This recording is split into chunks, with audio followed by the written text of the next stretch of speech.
Марко Костов Цепенков е најголем собирач на македонски народни умотворби кои имаат непроценливо значење за македонската фолклористика, за етнографијата, за лингвистиката, за националната историја и за правото и за моралот на македонците.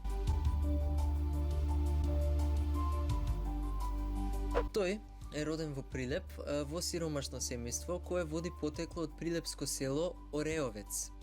Заради тешката материјална состојба, основно образование учел само една година, а потоа продолжил да го учи терзискиот занает. Во периодот од 1856 до 1857 година почнал да собира народни умотворби, поттикнат од, како што самиот вели, Димитар Миладинов.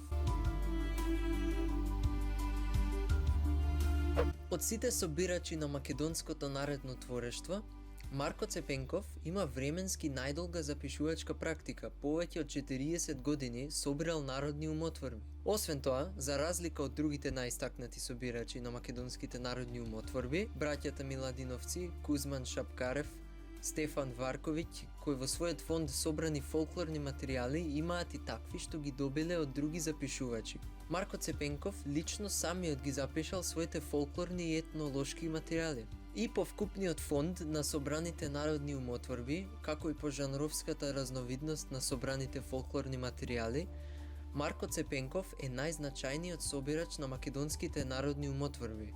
Во вкупниот број на публикувани и непубликувани негови дела можат да се набројат повеќе од 5500 пословици и поговорки, 800 приказни, 150 песни, 100 гатанки, 400 верувања и клетви, 300 благослови, 350 бања, 2900 соништа и нивни толкувања, 70 детски игри, јазичен и етнолошки материјал, а под етнолошки материјал спаѓаат речник, тајни јазици, описи на занаети, обичаи, обреди, реквизити од домашниот материјален живот и слично.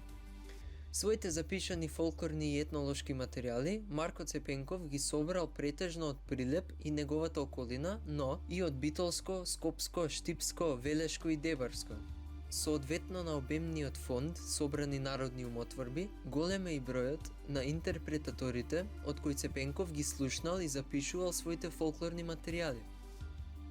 Автор е на драмското дело Црне војвода, а неговата автобиографија представува богат извор за проучувањето на целокупниот живот во Прилеп. Творештвото на Цепенков е собрано во 10 книги.